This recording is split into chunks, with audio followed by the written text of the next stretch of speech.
In today's video, I'm going to teach you Xero Invoices, how to set up invoice and quote settings.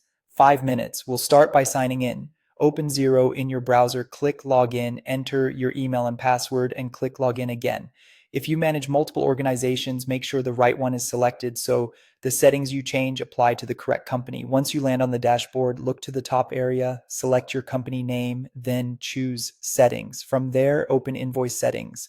This is the hub where you control the look of your documents and the behavior of invoices, bills, and quotes. Create a new branding theme so you can keep your standard template intact. Click New Branding Theme, give it a clear name you'll recognize later, and then choose Edit to customize it. Here you can fine-tune the layout and wording your customers will see.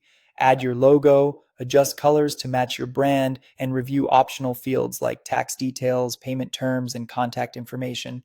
Keep the design clean and legible. Use a single accent color and make sure your business details are accurate. When you're happy, click Save.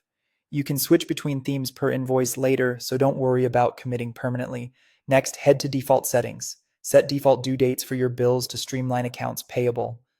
For example, if most suppliers are on 30 days, choose that once and Xero will pre-fill it.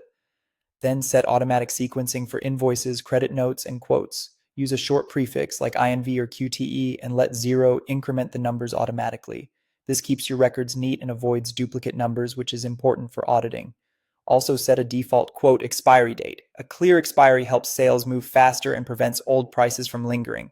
When those defaults look right, click Save. To make it easier for customers to pay, open payment services and connect the methods you accept, such as card or bank payments. Enabling a Pay Now button on invoices typically speeds up collection, but pick options with fees and settlement times that suit your business.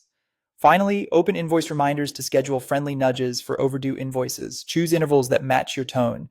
Perhaps a polite reminder a few days before due, another on the due date, and one afterward. Keep messages courteous, include the amount and link to pay, and exclude clients who shouldn't receive automated emails. That's it. With your branding, defaults, payment services, and reminders in place, your invoicing in Xero will look professional and run on autopilot.